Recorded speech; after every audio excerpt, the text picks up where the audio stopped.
Imagine discovering that one of the strongest forces shaping your decisions is an illusion. An illusion that convinces you your opinions are far more common than they actually are. And the more certain you feel, the stronger the illusion becomes. Psychologists call this phenomenon the false consensus effect. It is our tendency to assume other people think the same way we do. Not because we have evidence, but because our own perspective is the easiest one to access. Most of us spend our lives surrounded by people who resemble us. Our friends, families, and online communities often share many of our values. Over time, our brain begins mistaking familiarity for popularity. For decades, psychologists suspected people projected their own beliefs onto others. But in 1977, one experiment transformed that suspicion into evidence.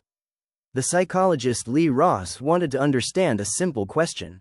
When people make a choice, how accurately do they predict the choices of everyone else?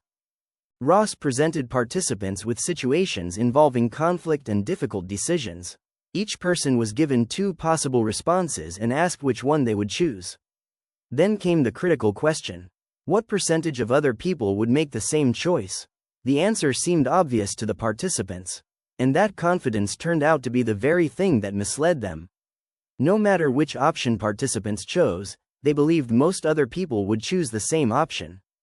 People who selected option A assumed the majority would select option A. People who selected option B assumed the majority would select option B. Both groups could not possibly be correct. Yet both groups felt remarkably certain that they were. But the experiment revealed something even more disturbing than false agreement. The researchers asked participants another question. What kind of person would choose the opposite answer? And suddenly, the bias became much more personal. Participants did not simply assume that others were wrong. Many assumed that people who disagreed with them possessed entirely different personalities. A difference in opinion became a difference in character. And a disagreement about a situation became a judgment about a person. At first glance, this behavior seems irrational. But from the brain's perspective, there is a certain logic behind it. The only mind you have direct access to is your own. You know your motivations, your experiences, and your reasoning. Everyone else's mind remains partially hidden. So when uncertainty appears, your brain quietly uses itself as a reference point. This raises an important question. Is the false consensus effect actually a mistake? Or is it simply the brain making the best guess it can with limited information? The answer would spark one of the most fascinating debates in modern psychology. At first, some psychologists were not convinced that the false consensus effect was truly a bias. They argued that using your own opinion as a starting point is sometimes perfectly reasonable. After all, if you know nothing about a population, your own experience may be the only evidence you have. In that situation, assuming other people might be somewhat like you is not irrational. This criticism created a serious challenge for psychologists. How could they prove the effect was genuinely false and not simply smart reasoning? To answer that question, researchers designed a tougher test. A test that would become known as the truly false consensus effect. Researchers gave participants something previous experiments had not: objective information about what other people actually believed. For the first time, participants could compare their assumptions against reality. If the effect was merely rational estimation, the bias should disappear. The statistics should have corrected the illusion. But that is not what happened. Even when people were shown evidence that contradicted their assumptions, many still leaned toward their own beliefs. Their predictions moved slightly toward the facts. But they rarely moved all the way. Somewhere inside the mind, personal experience continued pulling harder than objective statistics. The illusion had survived direct contact with reality. For most of human history, people were exposed to a wide variety of opinions simply by living in a community. You encountered people who agreed with you, disagreed with you, and everything in between. But the digital world changed the rules. Every time you click, watch, like, share, or comment, you teach an algorithm something about yourself. Over time, that system becomes remarkably good at predicting what will keep your attention. And once it learns your preferences, it starts feeding you more of what you already like. Not because it wants to manipulate you, but because keeping your attention is its. Gradually, something unexpected begins to happen. People start seeing fewer opinions that challenge their existing beliefs. the world begins looking more and more like them. And that is where the false consensus effect becomes dangerous. Because the brain now receives constant confirmation that its assumptions are correct. Researchers have found that exposure to one-sided information can dramatically increase perceived public agreement. People begin overestimating how many others share their views. Views that may actually be rare start feeling overwhelmingly popular. And once that belief takes hold, people stop questioning whether they might be mistaken. After all, why doubt yourself when it feels like everyone agrees with you? Most cognitive biases remain confined to individual decisions. The false consensus effect is different. Because it does not merely shape how we see ourselves. It shapes how we imagine society itself. Imagine holding a political belief that feels completely obvious to you. You hear it from friends. You see it repeated online.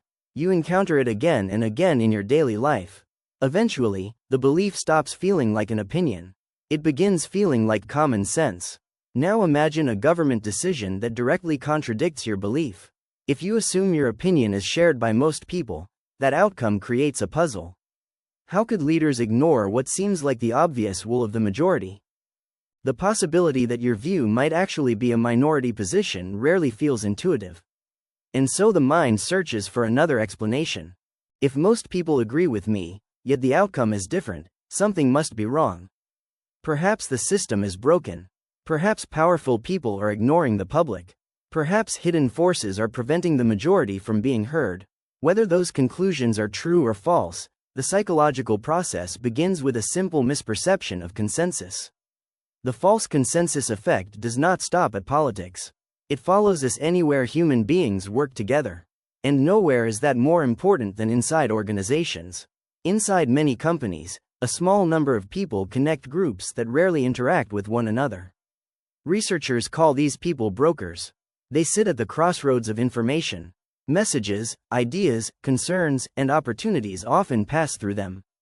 At first glance, brokers should be less vulnerable to false consensus. After all, they interact with more people than almost anyone else. Yet research suggests the opposite can happen. The more central someone becomes, the easier it is to mistake their own perspective for everyone else's. Influence can quietly create the illusion of consensus. This becomes especially dangerous when ethics are involved. Leaders often assume their standards are widely shared. They believe others see problems the same way they do. But hidden beneath the surface, different teams may be operating under very different assumptions. By the time the problem becomes visible, significant damage may already have occurred. Most people never encounter the term false consensus effect.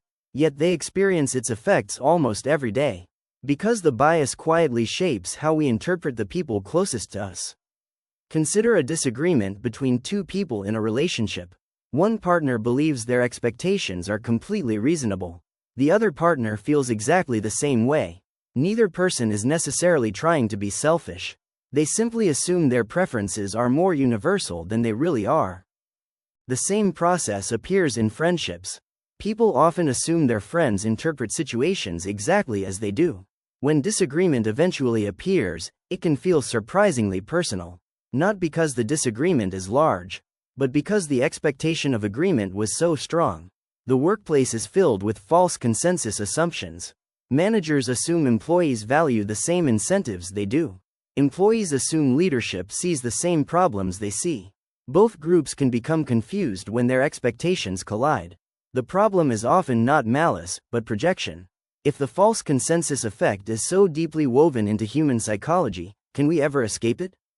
The answer is not perfect objectivity. But it may begin with a single realization. Awareness is the first defense against the false consensus effect. But awareness alone is rarely enough. Even people who understand this bias often continue to fall victim to it. One of the most effective antidotes is deliberate exposure to disagreement. Not hostile disagreement, but genuine conversations with people who see the world differently. Every meaningful disagreement reveals information your own perspective cannot provide. The most powerful question may be surprisingly simple. What if my view is not as common as it feels? That question forces the mind to consider evidence beyond personal experience. And that small shift can dramatically improve judgment. Every person experiences the world from the center of their own perspective. That perspective is valuable, but it is never the entire map. The false consensus effect reminds us how easily certainty can masquerade as truth, and how often we mistake familiarity for universality. The goal is not to abandon your beliefs. The goal is to recognize that other minds contain landscapes you cannot see. Because the moment you stop assuming everyone thinks like you is the moment you begin to truly understand people.